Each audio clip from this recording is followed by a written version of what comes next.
That's it, Andy. It's showtime. We're live. After a Good. little bit of a technical hitch there, I couldn't get it to go live. So hopefully, anyway, These good to things have you back. stress us.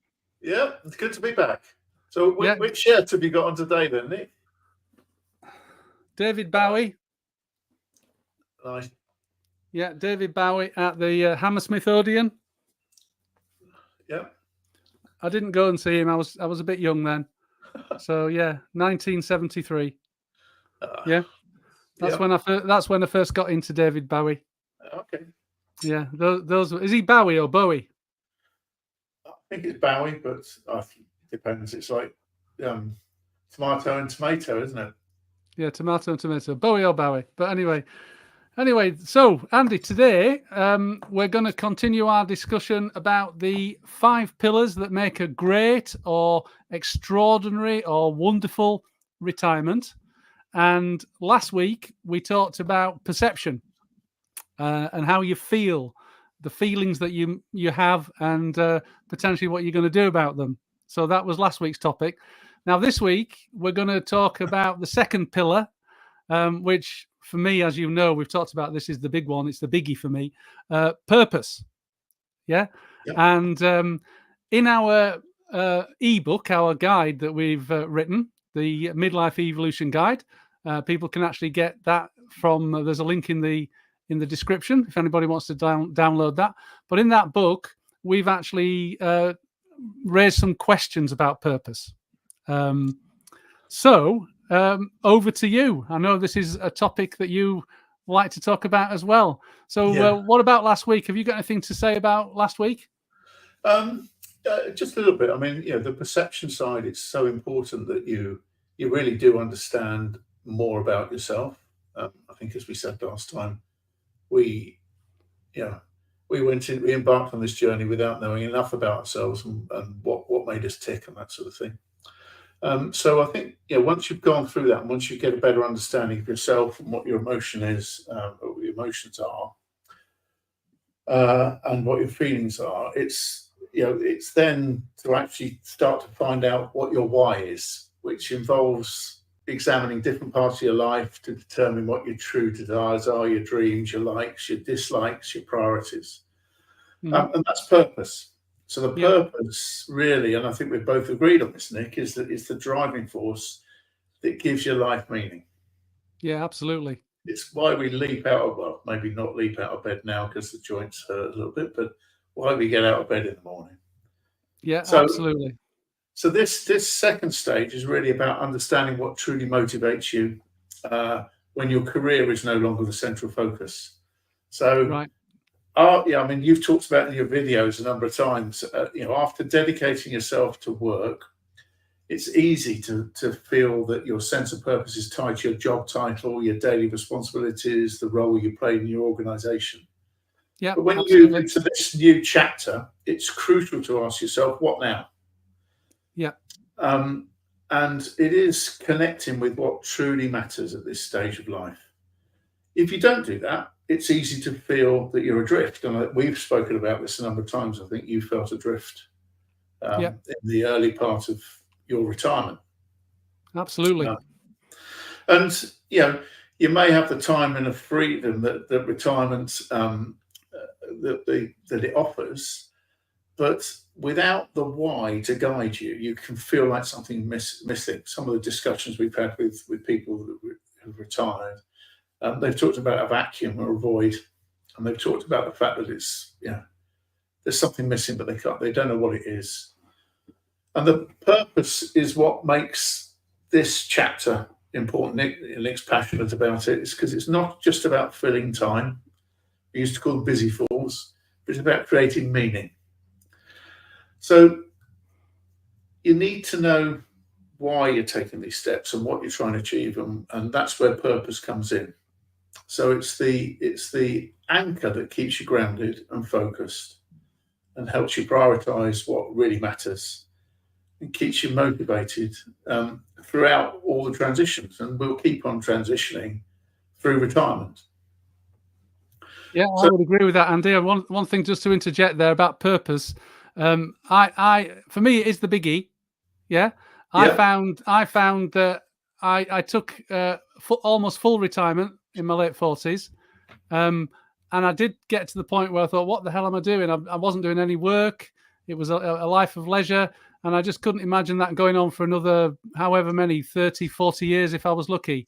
And that's certainly how it struck me. Yeah, and I didn't have quite the same thing but I spent a lot of time, between retiring and only a few years ago, actually trying to work out what next. What do I want to do next with limited success? I think I was successful in what I did, but not successful in finding out something that was fulfilling for me. Yeah, absolutely. So really, as we explore this concept today, what I want to do is just go through a few questions. Let's do that. The first one is, what motivates you and drives you forward? So if I look at myself, I've done the Find by Why, the psychological profiling, all that sort of stuff. And I know that I'm motivated by the opportunity to solve complex problems and to help others reach their potential. And that sense of purpose drives me forward. And it's whether it's helping individuals or organizations or whatever it is, helping them, but also that intellectual challenge, which continues to fuel all the things that I do. So let me just clarify something, Andy, before we get into the specific question. The questions that we're about to raise on here, they're very much the questions that people should ask of themselves to help them find their purpose, isn't it? Yes, there's some of them. So yeah. So we're as in the first episode of this that we did, we're only scratching the surface really of the problem and of the opportunity, I think, rather than the problem. And these are some of the questions which again are in the guide. So if you download the guide, you'll get the questions, and then you can spend a bit more time thinking about it yourself. Right. Okay. Excellent. So I mean, sorry, Nick. Yeah, I just wanted to say that Gary says he loves our channel, Andy. Or loves the channel. So thanks very much, Gary. Appreciate the shout out. Thanks, Gary. Yeah. So that question then, what motivates you and drives you forward? Yeah, you wanted me to answer that one. Yeah. Yeah. No, I just wonder. We've spoken about it a number of times. So what really motivates you? And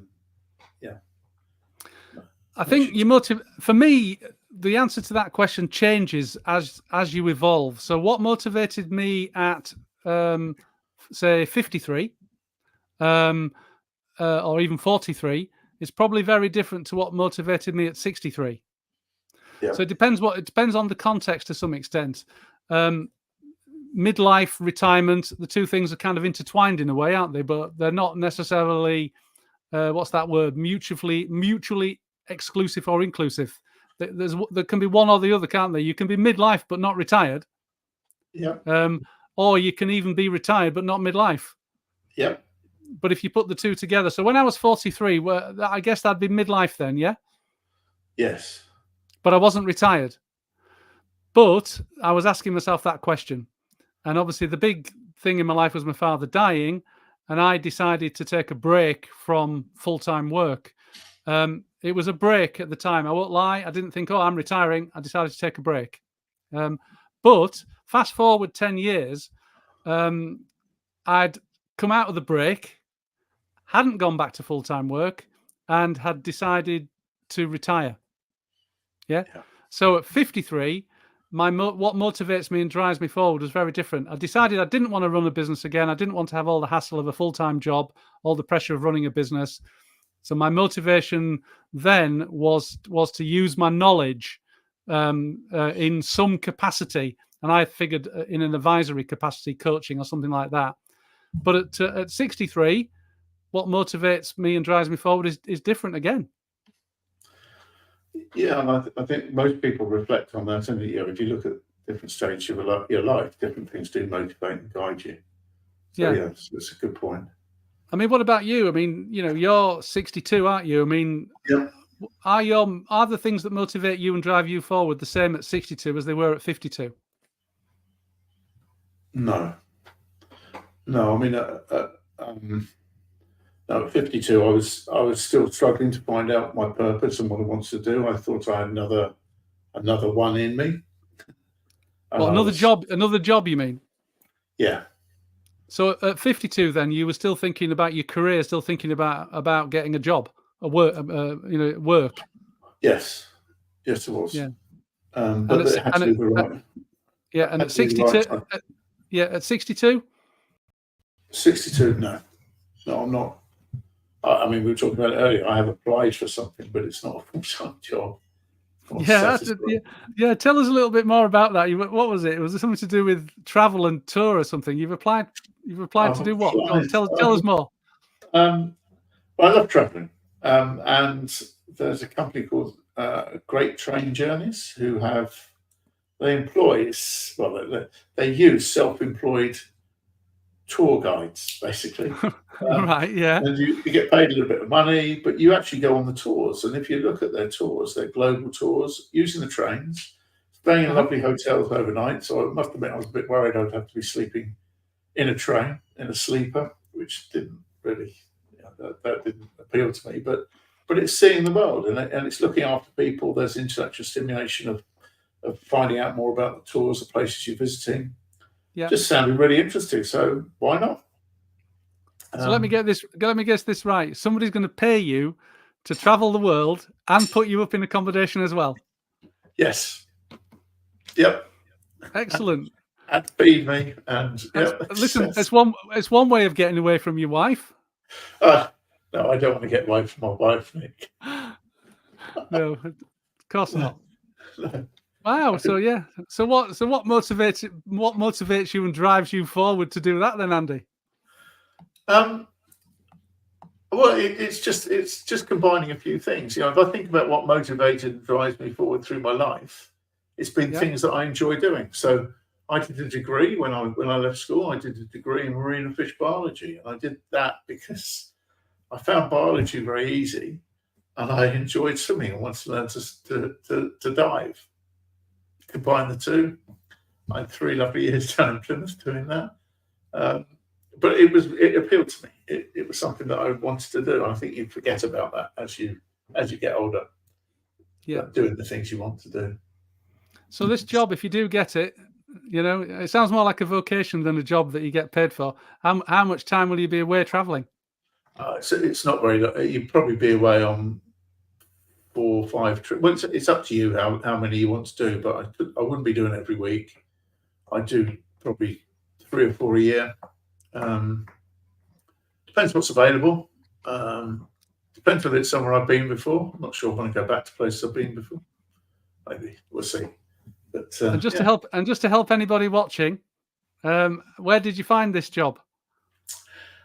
Do you know what? I actually found it I was just talking to a guy at a golf club that I played around a golf with, and I was talking about sort of things that we were doing with helping people who were in retirement, and he was talking about how he transitioned and how he found it quite easy. So he fell into this about 6 months after he retired. Oh, wow. And his wife found it for him and pointed him in the direction and said, "Oh, you're in the house under the feet." So I'm on the right line. I'm on the right line. Yeah, I'm on the right lines then about getting away from the wife. Well, no, I think Andy, I just wanted to put a comment up on the screen for you to look at from Gary, to see what you have to say, any advice you can give Gary. Okay. So Gary says, I'm looking to retire in January, but I do struggle to find my purpose when I do retire. So Gary would appear, he hasn't retired yet. He's retiring in January. Any kind of advice or guidance that you can give Gary and anybody else who's watching? Well, don't do it the way that me and Nick did it and just throw yourself into stuff and fight and fail without really understanding what drives you. So we both used a tool actually called Find My Why, which is free. It's a psychological assessment, a selfie. It's really for people who are looking for jobs. But if you think about it in terms of the way, what it actually does is it assesses the things that you like and the suitability of the environments you'd like to be in. And once you understand that better, it's much, much easier to then decide what your purpose is, because you can rule things out because they just don't hit your criteria, hit things that you like doing. I mean, we've talked about it, in terms of the things that do you like going out? Do you like meeting people? Do people motivate you, or do you prefer doing things by yourself? Are you isolated and prefer doing things internally? That's just one thing. Do you like one-on-ones? Do you like one-on-manys? That just starts to determine the type of environment that you've got. And then once you've done that, it's understanding the things that make you feel really happy and fulfilled. So, mine's about helping people. It took me a long time to get there, but it sort of talks about your values. It talks about the type of things you can do, and then from there you can start looking at the type of roles, if you want to do roles, or if you want to play sport or whatever it is, but you can find things to do. I mean, I find that I'm as busy as ever in my retirement. I feel fulfilled, and I'm not being busy just for the sake of being busy. I'm doing what I want when I want. But it's a difficult one. Just something that crossed my mind when I saw Gary's comment was he's retiring in January, what are your thoughts about the time of year for retiring? Do you think it makes any difference to how you should tackle that first year, but depending on when you actually retire? Never really thought about it, to be quite honest. I think it depends which hemisphere you're in. True. It's probably better to retire in the summer. I mean, I stopped working really in June, July time. So I had 3 months of summer to enjoy doing what I wanted to do. So that might be an idea. I mean, a lot of companies, a lot of organisations do prepare people for retirement, but once you retire, they sort of let go. They leave you go, and then, which is when you really need the help. So they might help you set the groundwork in terms of finding your purpose, and think of the things you can do. But you need to understand what motivates you, and I think that's the key. And spending time doing that, talking to other people about their experiences, meeting with new people. You've talked about it, jettisoning friends who aren't friends, spending more time with people you like, and people you like spending time with. That it's all relevant. So, yeah. No, I agree with that. I mean, Gary obviously is going to retire in January. What I found is that the first year of retirement, I found it pretty tough, to be honest. Not the first few months. The first, I don't know, 6 months were just a holiday, a bit of a honeymoon period. I don't know if Gary will find it the same way, but it's a bit of a honeymoon period. You don't have to work anymore, no stress, no hassles. Tend to get stuck into all the obvious things: holidays, golf, you name it, whatever it happens to be. But once that honeymoon period was over, that's when the purpose thing started to hit me. That's when I started to think, pardon my French, but bloody hell, what am I going to do now? And that's what hit me. And that hit me at the 6 month mark, approximately. I guess it would be 6 months. And linking to something of Gary, that mark was roughly January. So in January, that's when I was like, oh, dark nights, miserable, can't go out and do the things I like to do because I like to be outdoors hiking, and I don't like to hike when it's pissing it down with rain. So I like to be outdoors when the weather's nice, and the fair weather, everything. So in the January after I retired, that's when it hit me. And how I resolved it, I don't know if this will help Gary, is I didn't really find my purpose, but I made a big effort just to get out and meet people, do things, join clubs. Any of my mates who I could sort of, meet up with was great, but they were mostly working. But I made a big effort to get out there and meet new people in a social context, and that worked for me. Just bought me a little bit of time to work on the purpose thing, and then I think the purpose thing, I kind of worked on it for quite a few years after that. Yeah, it is trying things out, as you said. I mean, my journey was slightly different. So I retired. I had 3 or 4 months where I just enjoyed myself, went on holiday, did stuff that I wanted to do.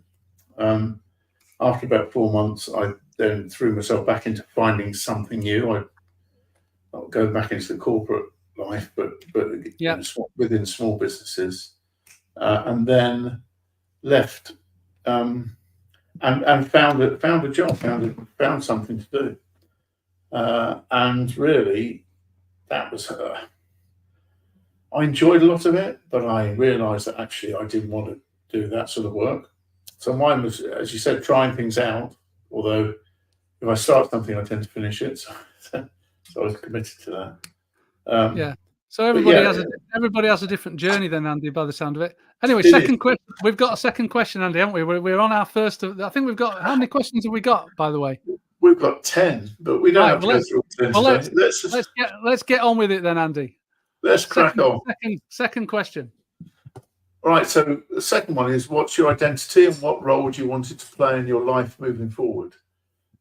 So my identity in the past has been closely tied to leadership, mentoring, transforming businesses. But I'm transitioning into a different phase of life, and I want to focus more on guiding others through their own challenges, and support people and use my values to support them. But I want to maintain my independence. I don't want to work for somebody else. I want to work for myself. I want to do what I want when I want. And my identity really is, I want to pursue intellectual challenges that keep me engaged. So, yeah.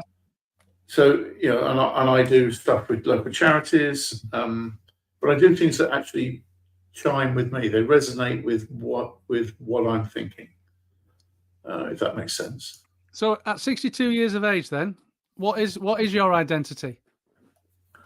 What is my identity? So I'm retired, but I'm still very active and involved in a lot of things. I do coaching and mentoring. I trustee on some local charities. I play golf. I do lots of things. But I generally do what I want when I want. I go on nice holidays with my wife. We've got a little place on the south coast that we go down to quite a lot. Yeah. Swim in the sea when it's not too cold. So identity.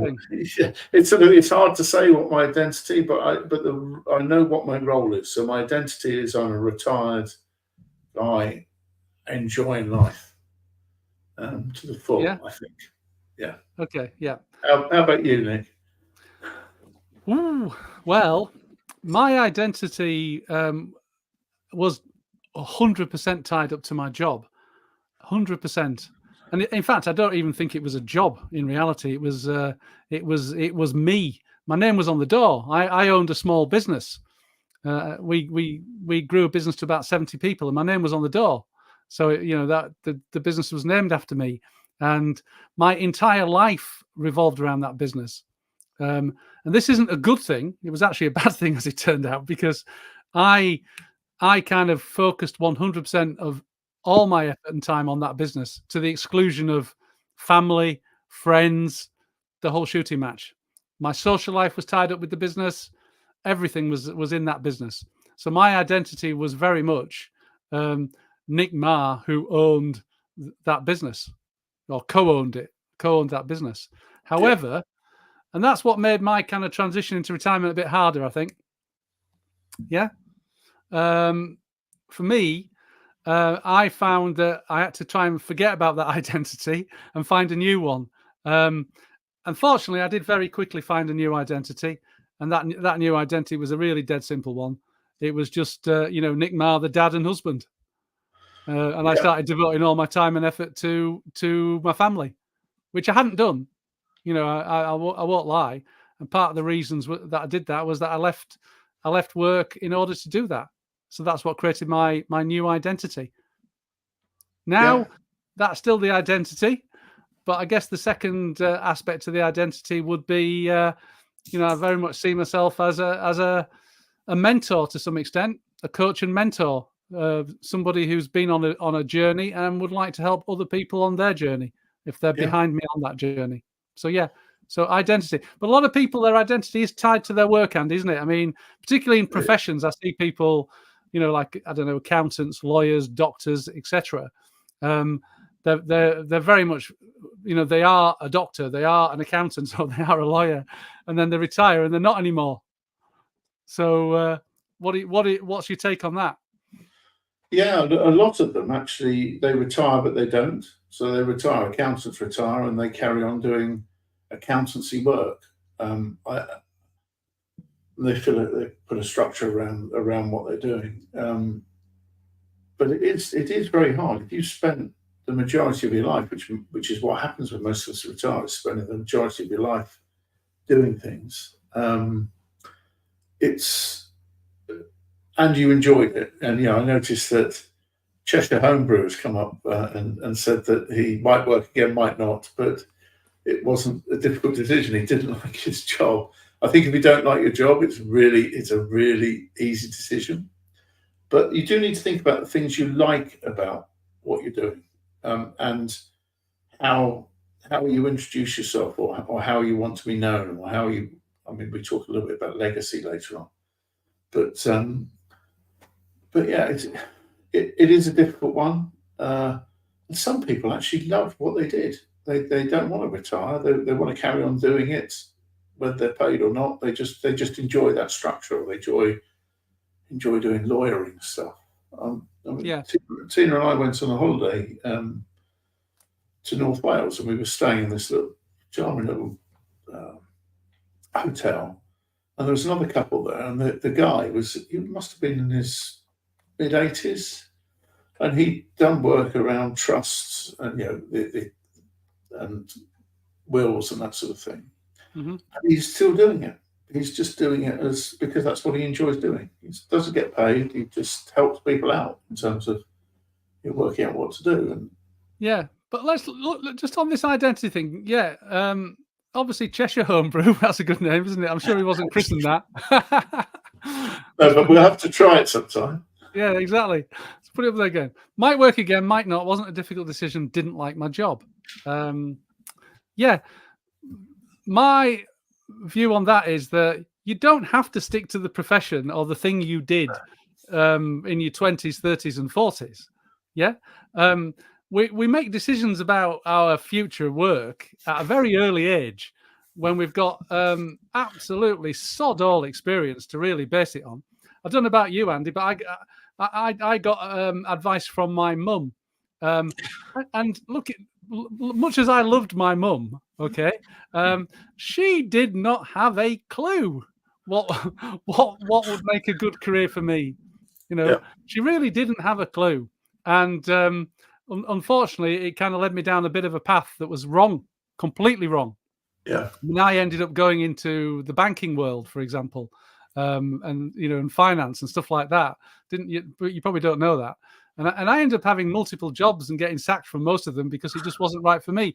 Because my mum thought it was a good career to be in the banking world. Yeah.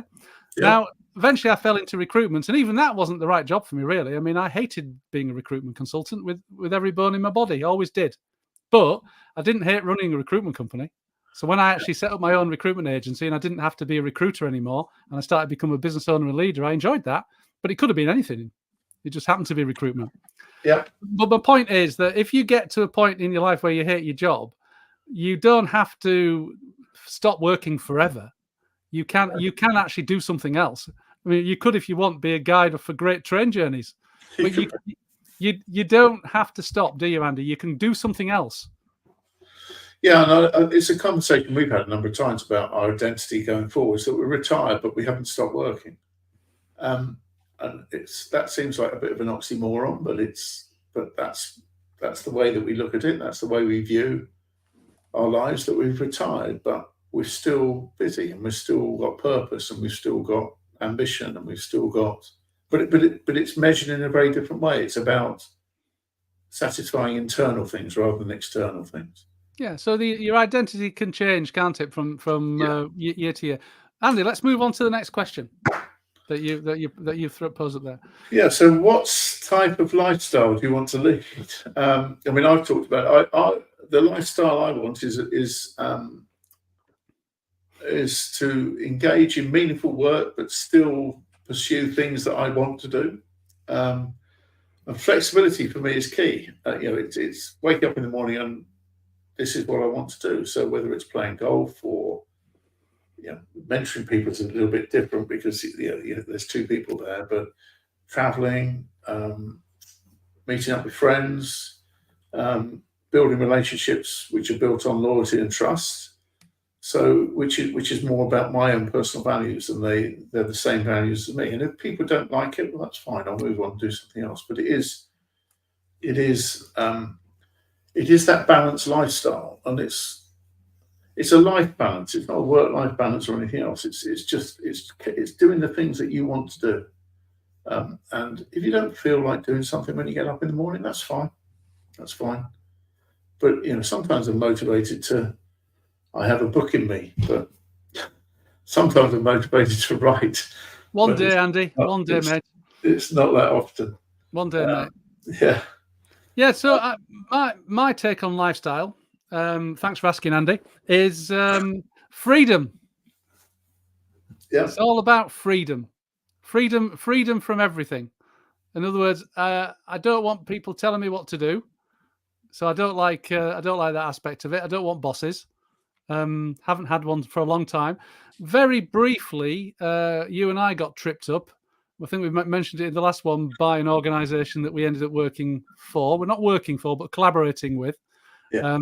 Where I suddenly found myself with somebody who thought he was my boss. Yeah, he wasn't, but he thought he behaved like he was, and it was terrible. I couldn't stand that. Went completely against my desire for freedom.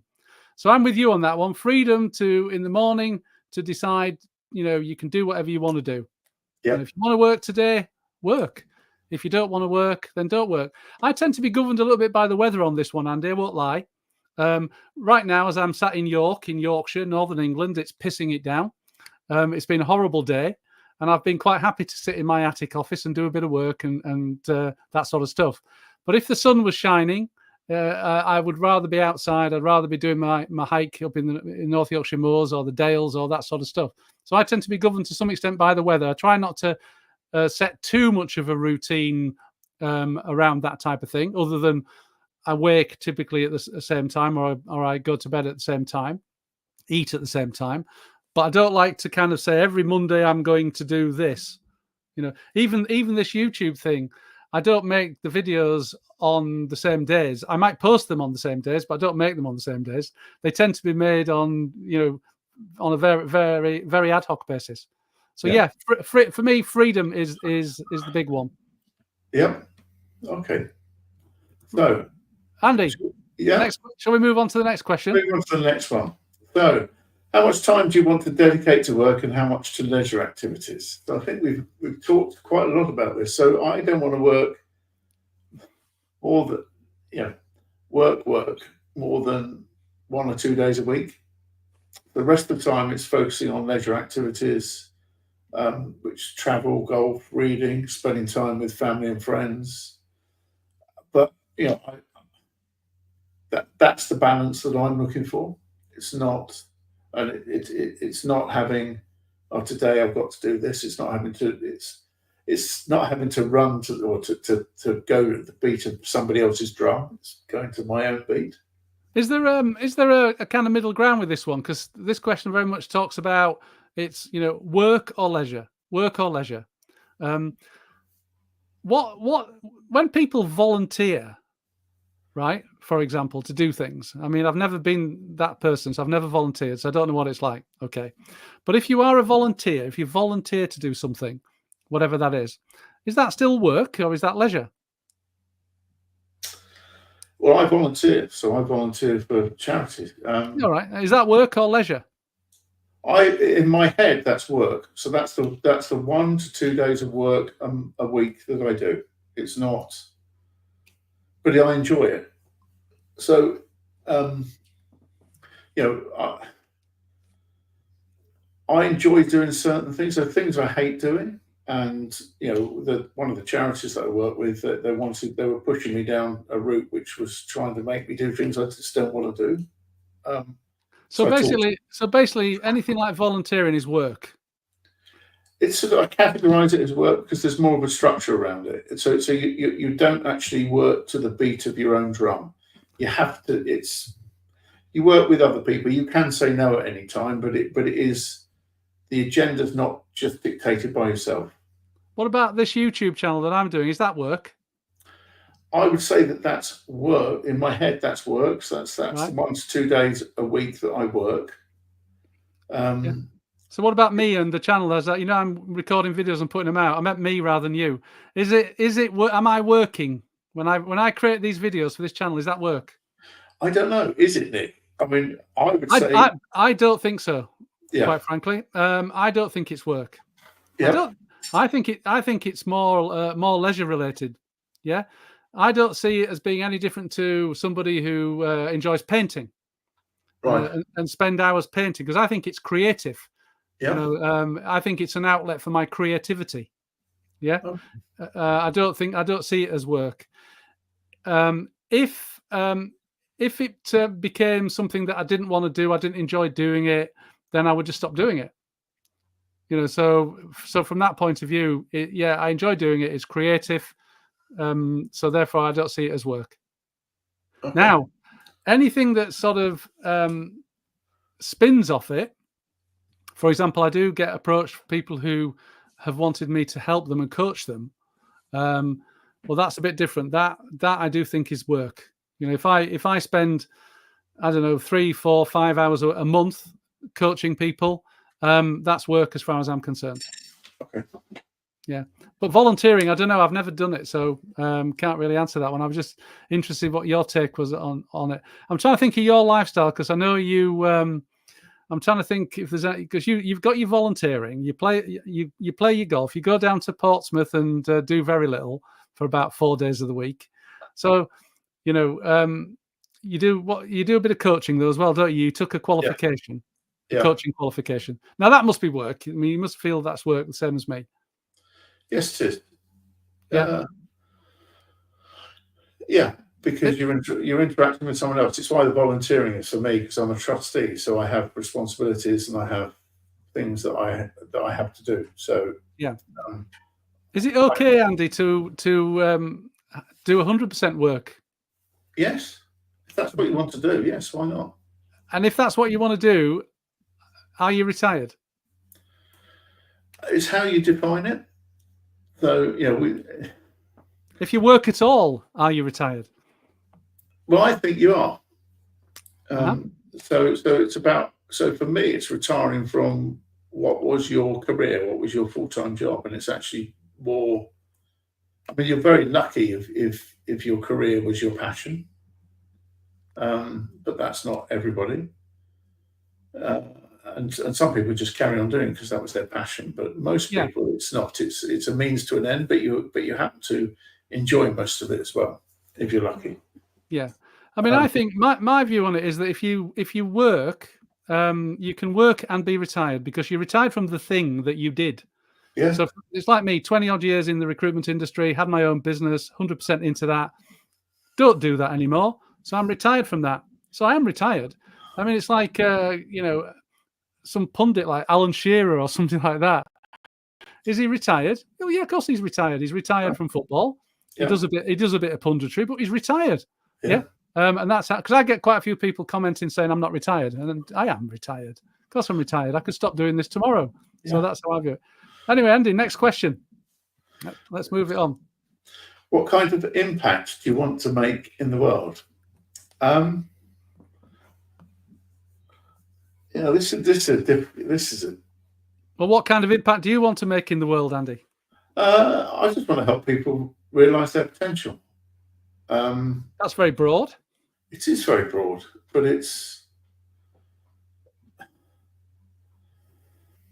yeah. Yeah. I mean, it is a hard one, but it is. It's helping people embrace and capture the things that they really love doing and what they want to do. Yeah. But it is broad, and it can be from for me, it matters less about who it is, but I want to be able to impart the skills and experience I have. The reason you and I do this is because the experience we had when we retired was difficult because there wasn't any help around. There wasn't anybody you could turn to and say, "Well, hang on, I'm a bit lost." Yeah, absolutely, 100%. I mean, I do this YouTube channel for 100% for that reason, to help other people. Yeah. I mean, I don't. The reason I decided to go down this route with YouTube is that I did find that there were a lot of people out there giving advice about retirement that hadn't actually retired; they were still working. A lot of financial planners, for example, I came across a lot of financial planners, young men, financial planners saying, "Oh, this is what my 80-odd-year-old elderly clients say are the biggest regrets of retirement," and that's good. That is definitely good advice. It's good to have. But what I was looking for was for somebody who had retired and was actually telling it how it was, warts and all. Yeah. And I couldn't really find anybody, so I decided I'd be that person. You know. So so that was, but the impact I'm trying to make with that is, and obviously working and collaborating with you on What Next Exec is just, I want to just help people get to a good place a bit quicker than I did, because it took me far too long to get to a good place because there wasn't anybody out there I could reach out to and chat with. Yeah, and I'm hoping that you and me together, even individually, that we can provide that to people. They can come and chat to us if they need to. And I think the thing that drove that, Nick, was, you know, when we met, it was only a couple of years ago. Yeah, I think we both helped each other a lot in terms of formulating, you know, by looking at what we're doing, but formulating what it is we want to do going forward, and actually, you know, understanding that we both felt there was a gap, there was a void, there was something missing, the purpose wasn't there, and how do I get there? But you know, it's a very grand thing, this, isn't it? People wanting to make an impact in the world. Yeah. Yeah. Does the normal man, so to speak, the kind of guy who's maybe been, I don't know, maybe he had worked in a bank and got made redundant when he was 50, and you know, he's maybe got a pottering around, got a little business now. Is he really bothered about making an impact in the world? Is that really a relevant thing? It is a relevant question. The answer is, I don't want to make an impact, is fine. As is the answer that I want to be the first man on Mars. That's fine. Or I want to be known for this. That's fine. But it's, you know, again, it's going back to, it's part of discovering what your purpose is and what you're trying to do. So all the questions you don't have to make an impact. And it's fine to say, I don't want to make an impact. Do you know what? I'm done with that. Excellent. Yeah, I thought I'd just clarify that. Let's move on to the next one, Andy. Yeah, so what knowledge or skills do you want to acquire or develop? What's the context behind this in terms of the importance for finding your purpose? Well, because say you think you've got a gap in your learning or what you want to do. There's the University of Third Age in the UK, where you can go and you can learn Italian, or you can learn French, or you can learn something that you wanted to do. You can learn about history, archaeology. You know, a friend of mine who was a doctor, his wife died, unfortunately, when she was in her early 50s, and he retired in his mid 50s, and he'd always loved archaeology, and he does, you know, he's back at university studying archaeology, and he loves it. But that's based on him knowing what he wants to do, and him having a passion about something. So, you know, it is that's where it comes from. It's asking those questions about what is it I want to do, because that helps you understand the sort of people you want to meet. You talked about going and meeting as many people as you could. Well, if you know what sort of thing you want to do, you'll go to a group that does it. So, you know, in the UK, we've got this thing called Men's Shed, which is for it's for men who like doing things with their hands, where they can go and they can do woodwork or metalwork or whatever else. I run a group locally, which I call Men's Oasis, which is for retired professional men, just men only, and we talk about the things that men used to talk about when they were at work. And you know, it's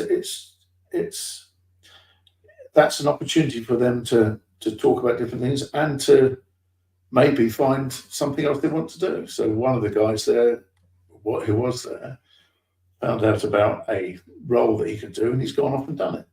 just by talking to other people. So you're never too old to learn new tricks, Andy, are you? well, no, look at us doing this now. Yeah, you're never too old to learn new tricks. I mean, I read. I can't remember which newspaper it is. It might be.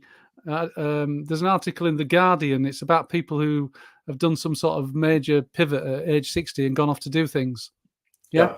And when you read that, it's so many different things that they've done, and they're all things they've never done in their lives before. There was some woman, there was some lady, for example, who'd taken up taekwondo or something in her 70s and then it ended up as a black belt. And there's some guy who'd become a bodybuilder, in his 60s and after never lifting weights ever in his life before. So you can always acquire new knowledge or new skills, and these things can transform you, can't they? Yes, they can. But yeah, you're right. I mean, I've had to learn some new skills to do this. Bit of it on the hoof at times, but yeah, definitely. I mean, all about the audio side of it and the visual side of it, and still very much at the early stage of that journey. Yeah. All right, no worries. So there's a next question then, Andy. What's the next one of our? How many more questions have we got, by the way? Where are we? We're up to 7, I think. The reason I ask is I would like it'd be useful if we could do a Q&A. If anybody if anybody wants to ask a question now, that'd be useful. If there's any part of what you've heard so far that you'd like to ask about, then feel free to drop it in the comments, and Andy and I'll answer any questions that you might have. Yeah. So in terms of these questions that are linked to purpose, Andy, how many more did you say we've got? 4. Another 4. Yeah, so this one, what do you enjoy doing and what activities do you find draining or unfulfilling? I mean, the question's really, the question's self-evident in terms of, I enjoy complex problems, I enjoy helping people, I enjoy intellectual debate. I find, I find things like routine administrative tasks or things that lack any meaning, they drain me. So, like you, I prefer to work on things that challenge my mind and I stimulate my creativity. Yeah. I think it's one of the key things. Some of the jobs that I did were when I was trying to find out what I wanted to do after I retired. I liked some bits of it, but some of the bits I found draining and unfulfilling, and I'd never do them again. I just don't want to do them. This is an important point, then, isn't it, Andy? You've reached the retirement age and you've retired. You don't want to be doing too many things that you don't enjoy doing.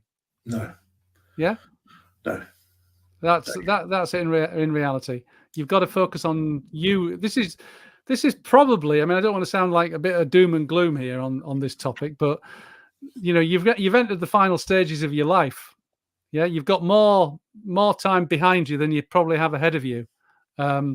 So with that realization, this is time to start being a bit in my opinion, this is the time to be a bit selfish. Yeah.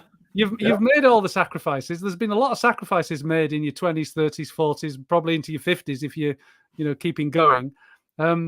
Now is the time to focus on you, on yourself, and don't do things that you don't want to do.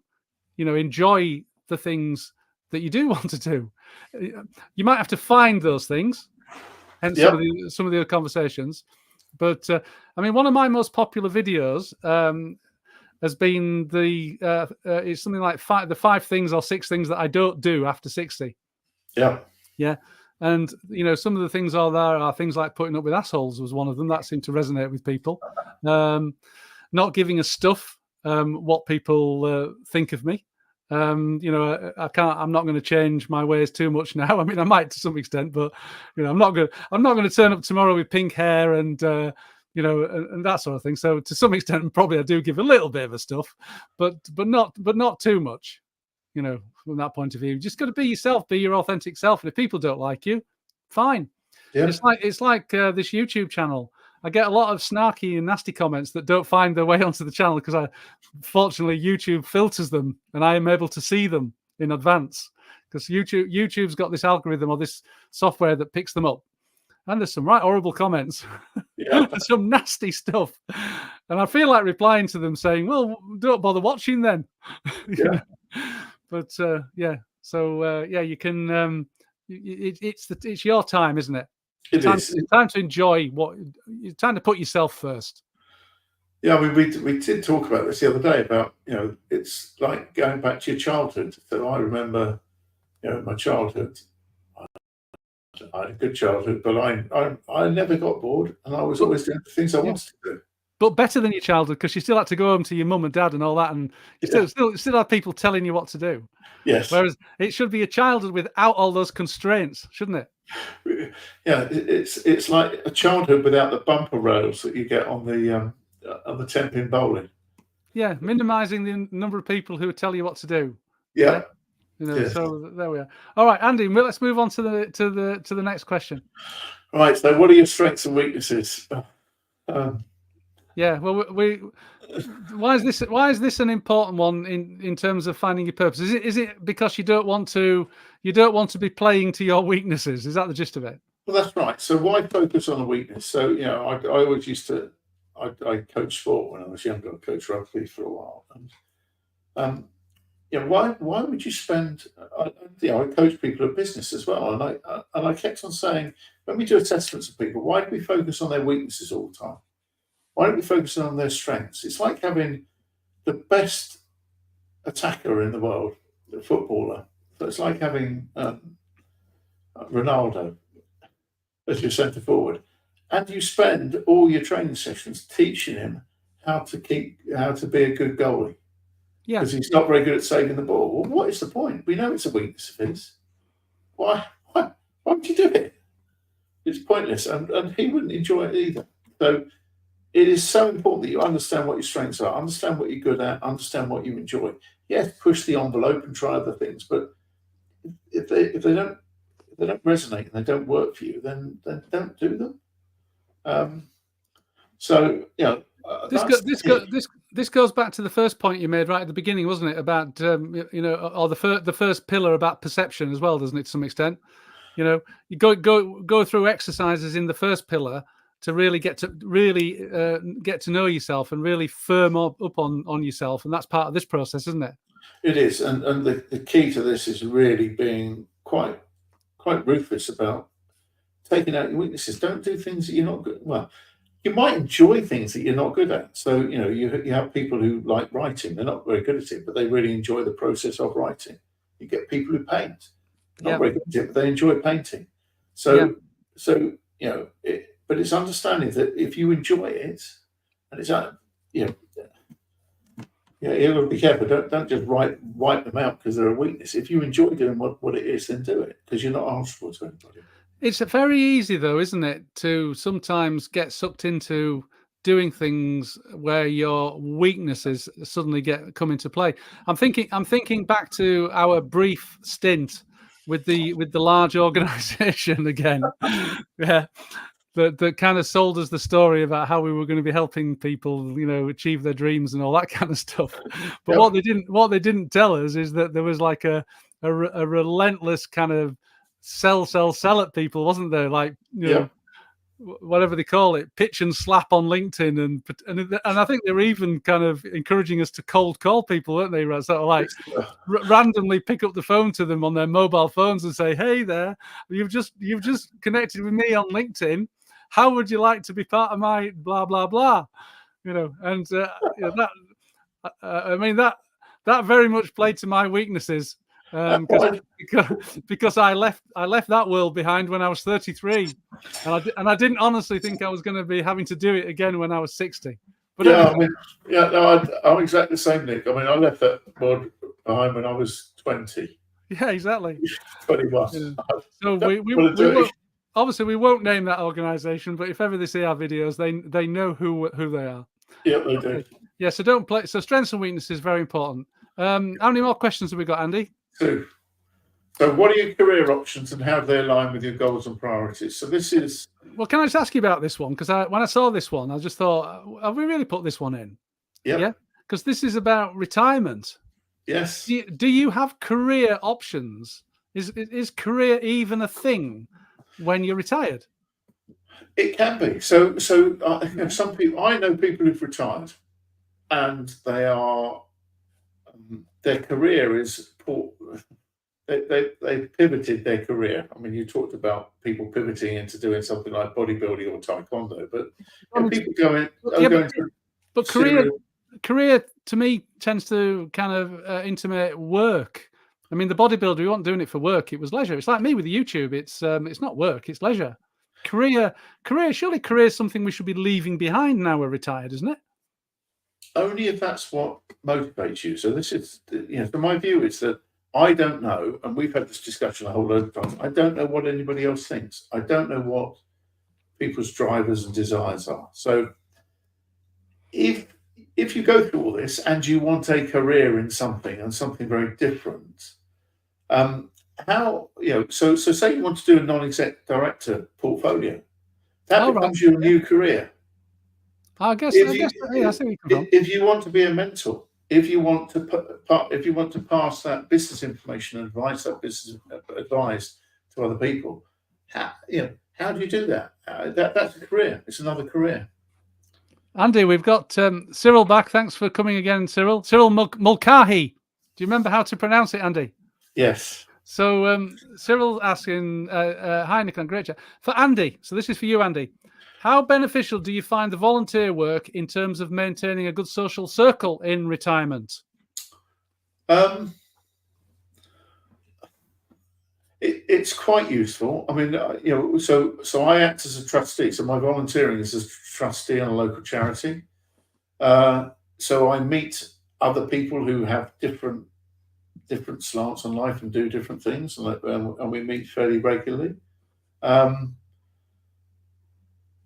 Lots of people do. So my son's father-in-law, he's retired, and he volunteers a couple of days a week, and one day he works with the local council and does clearing in parks and stuff like that, because that's what he enjoys doing. And he also volunteers for the National Trust on another day, and he gets to meet and he gets to meet other people and talk to other people, and that's quite sociable. So I think it depends where you go. So those sort of things, yes, you're meeting lots of very different people. What I do, it doesn't. It's they're not all my tribe. I wouldn't say they're all my tribe, but I work well with them. I understand their strengths and weaknesses. That makes sense. So does it give you another string to your bow in the context of social connections then? It does, yes. And it gives me so I do the volunteering side, and I work with the charity more for the intellectual stimulation. So it's a small charity that we're managing to evolve. We work on very little money, very little budget, and we help people find jobs actually. But it's challenging to come up to work with a different problem. So that's why I do it. So that's for me, it's the intellectual stimulation. So you don't do it necessarily for the social aspect of it, the social connection.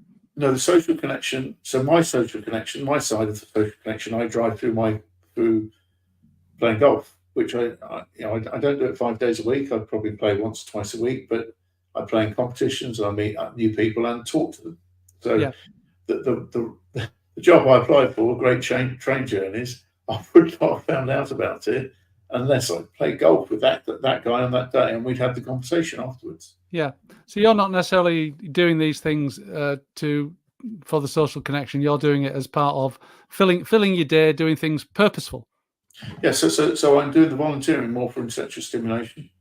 Yeah. And help and it's got a big tick in the box for helping people. Yeah.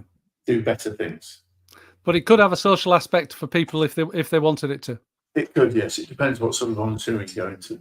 All right, excellent. Andy, what's the next question on our... This is the last one, Nick. What makes you feel happy and fulfilled? Yeah, what makes you feel happy and fulfilled? Throughout my life, it's been the same. I feel happiest when I help others succeed, which seems a really weird thing.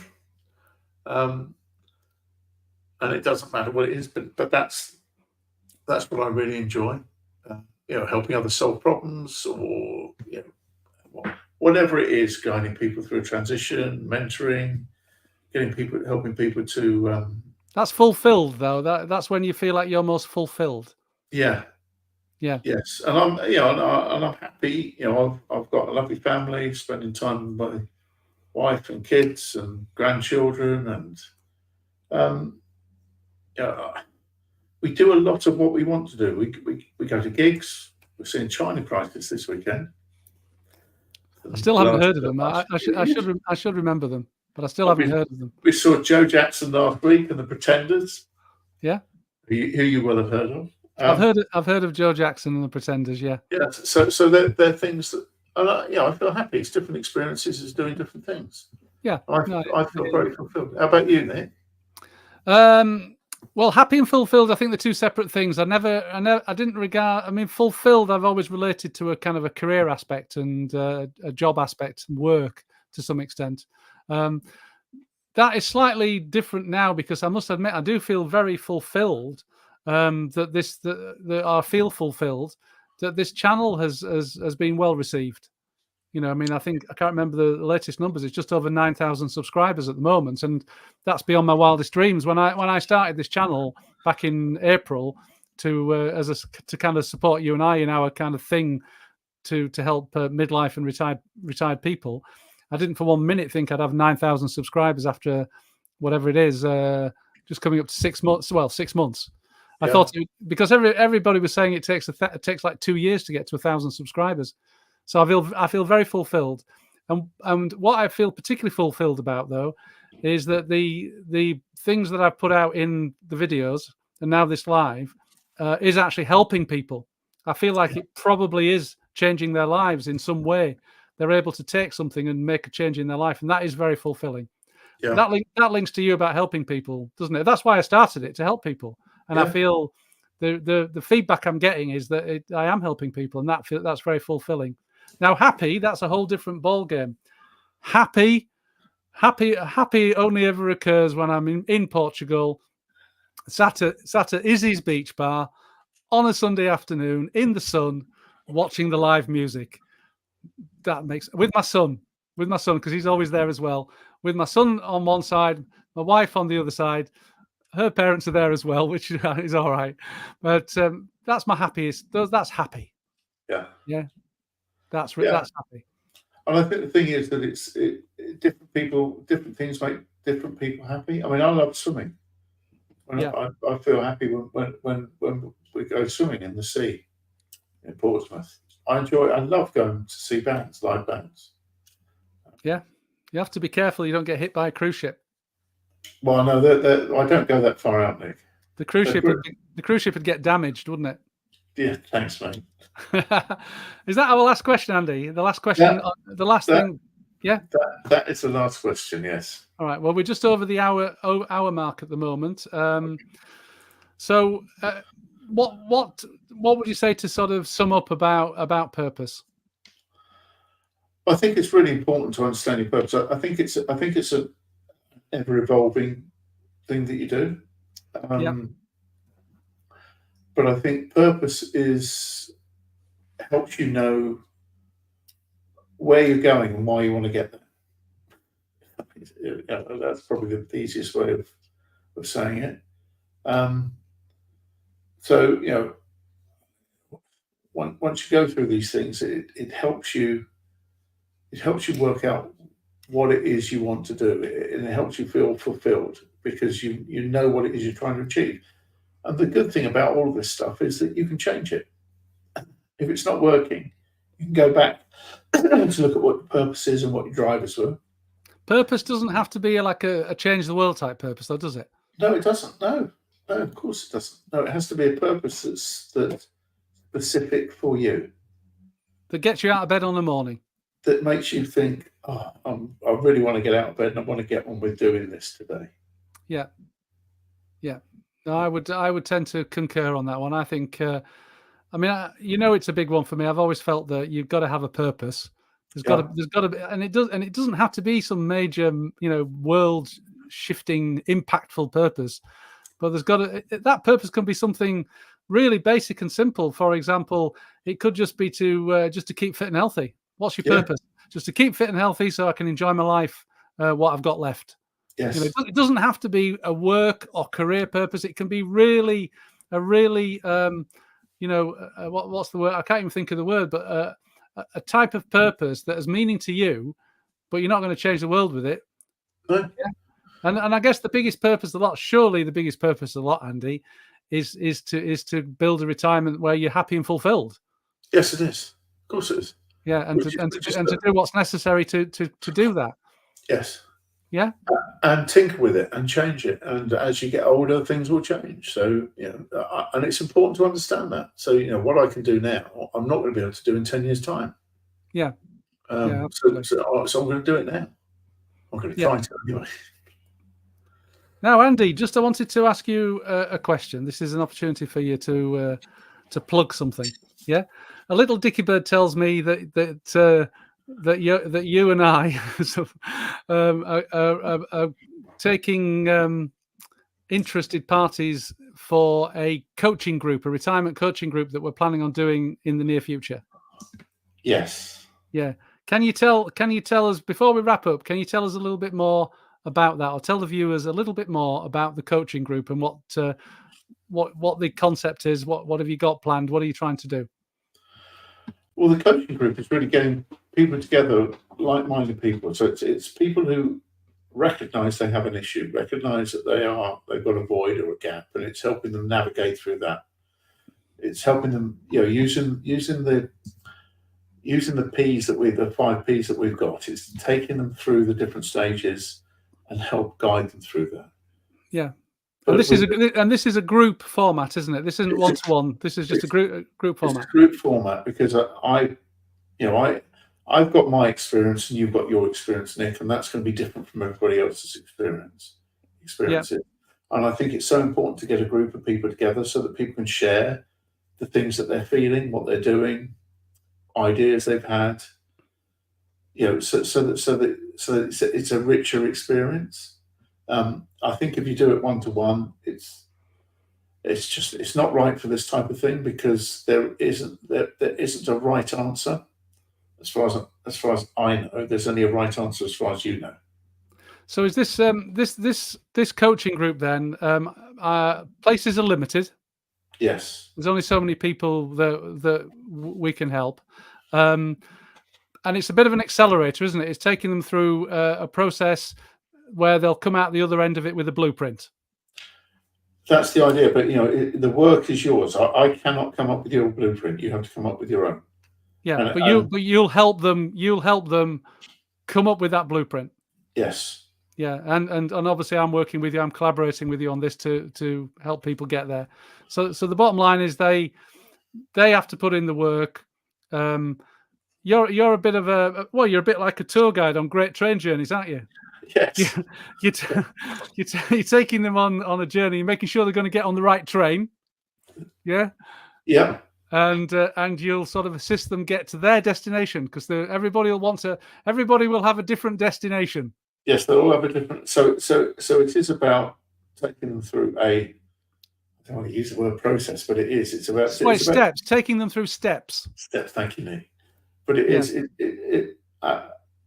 And it is about accelerating. So, I don't want people, and I think we're both the same on this, we don't want people to spend 10, 12 years trying to work out what it is they do in retirement. I prefer to get people to get there a lot quicker. I mean, the reality is, Andy, it doesn't have to take that long, does it? I mean, bizarrely, it took you and I that long. But it doesn't have to take that long. It can be accelerated. It can be a lot quicker than that. Yes, it can. And some people get it straight away. So there's some people who will look at this and go, well, I know exactly what I want to do, that's fine. Great. Yeah.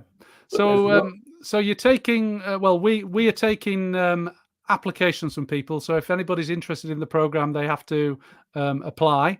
And then we'll decide if it's a mutual fit, and take it from there. Yeah. And to apply, there'll be a link in the description. So if you are interested in the coaching group, the Retirement Reimagined coaching group, there is a link in the description, which will take you to a page where you can book in a call with either myself or Andy, just to go through what it's all about. So yeah, wonderful. Andy, before we wrap up, because I'm conscious we've gone well over the hour now, is there anything that you want to sort of mention? Well, the only thing there's two things I want to mention. First of all, with the coaching group that we're doing, we will launch it when we've got enough numbers in there. Yeah. So we won't launch it with one or two people. We need numbers are limited, so we don't want to take it over 10. And it's online, isn't it? It's online, yes. But in person, though, we're we're not talking a video course, are we? No, it's not a video course. It's an in-person course where you can ask us whatever you want to, and we will guide you through that process. So we will have sessions like this that will be exclusive to the coaching group members, where we will actually work with them individually, but as a group. Yes. That's the gist of it. Yeah. The other thing that I just want to say is, I'm just looking forward to the next one that we're doing. Wow. Yeah. Well, Andy, it took a bit of a job to get you to do the first one, and now you want to do the next one. Way. Well, I've got you down for next Wednesday. I've got you down for next Wednesday. Is that the case? I better just check the diary now. Better check your diary. Yeah, Wednesday should be fine. Right. Okay. And now I'm going to put you on the spot, and I'm going to ask you, what is the next pillar? What's this? It's preparation. Preparation. So good, because I couldn't remember what it was. But so it's the next pillar is preparation, which I particularly need to prepare for. Yes. And so do you. And you're much better at preparing than me. I'm good at preparing. Yeah, absolutely. So this is so far then. Pillar number 1 was perception. That is, over to you. That's feelings, isn't it? Back to you. What is perception? It's feelings and emotions. So it's the things. It's about yourself. It's understanding yourself. Yeah. Pillar number 2 is the one we've discussed today. Is purpose. Finding a purpose. Yep. Yeah. Anything to add to that about purpose? No, I think we've sort of talked a lot about purpose today. Yeah. It's a good job I've got them here actually on my iPad just next to me here. Pillar number 3 is perception. Sorry, no, preparation. I do apologize. Preparation. It's all these P's, Andy. Preparation. So pillar number 3 is preparation, which we're going to talk about next week. Yeah. I'll let you discuss that. Pillar number 4, proactivity, and pillar number 5, perseverance. Yes. So can you give people a sneak peek as to what preparation is all about? Because before you do, my understanding, I'm just going to read it off the guide here now. Pillars 1 and 2 should have left you knowing where you're going and why you want to go there. Yeah. But before you begin the journey to your new life, it is important to prepare. Yeah. And that's next week, isn't it? So that's the so you've decided where you're going, the journey, right? So prepare must be something to do with getting your boat and getting your provisions ready. Yes. So it's putting the plan. Well, it's also the plan. So it's understanding. It's setting yourself up to succeed rather than fail. So it's thinking about all the different things that you need to do, making sure that when you embark on this journey, you've got all the tools that you need. Okay, and just quickly, I'm just going to read a few things off from the guide. That's next week. It's all about helping people create a clear roadmap, plan their time wisely, idea development. Yeah. How to build their network. Yes. Personal branding, if that's a factor in what they're going to do. And then getting the right tools. Yes. Yeah. Yep. So that's next week. We're going to talk about that. Then after that, we're going to talk about pillar number 4. Will be I don't know if it'll be the week after, but it'll certainly be proactivity. Yeah. So that's pillar number 4. Just quickly looking at the guide here. So the gist of this is that to achieve your goals, you've got to be proactive. You can't just sit on your arse, can you, Andy? No, you can't. Because if you're sitting around doing nothing, Or is it an arse or is it an ass? Arse. For me, it's probably an ass for you, isn't it? Oh, you've picked up on that, haven't you? Yeah. There have been a lot of people in the comments who are obviously British telling me off because I refer to people as assholes. Yep. But hey, if they ought to watch the video, do I care? No. So there we go. Proactivity will be that one where that's getting into refining your plan, basically, isn't it? And putting it into practice. It's yeah. Yeah. Yes, it is. It's getting out there. And then the final pillar that we'll talk about in I guess 3 weeks' time ish will be perseverance. Yes. And again, that one is all about, not quitting, isn't it? Just hanging in there. Having worked on the previous 4 pillars, you've then now got to persist and be determined and don't be put off, because there are going to be hurdles. Things are going to get presented in your way. Yeah, and it's about the tools and about the way you think about what it is you're doing and what you're achieving. So it's understanding that things will go wrong, things won't go to plan. Yeah, and that's fine. We're talking more detail about it, but that's more around all the things that you need to do to make sure, the determination that you need to have to make sure it all works. Yeah. So these 5 pillars in harmony, when you bring them together, just flick back down through my iPad here. When you bring them all together, pillar 1, perception, purpose, preparation, proactivity, and perseverance. They are 5 steps that will take you from, oh shit, what am I going to do? I'm retired, I'm a bit lost, to having a blueprint which will have a lot more meat on it about what your retirement's going to be. Yeah. That's the gist of it, isn't it? That is great. Anything else to say before we wrap up, Andy? No, just enjoyed it. I hope everybody else did. Yeah, I hope you found it useful. I mean, obviously this will also get viewed on YouTube. It goes onto YouTube as a video. So we'll see you next time, which is next Wednesday, Andy. Next Wednesday. Lovely. Yeah, lovely. So thanks everybody for joining us, and we'll see you next week.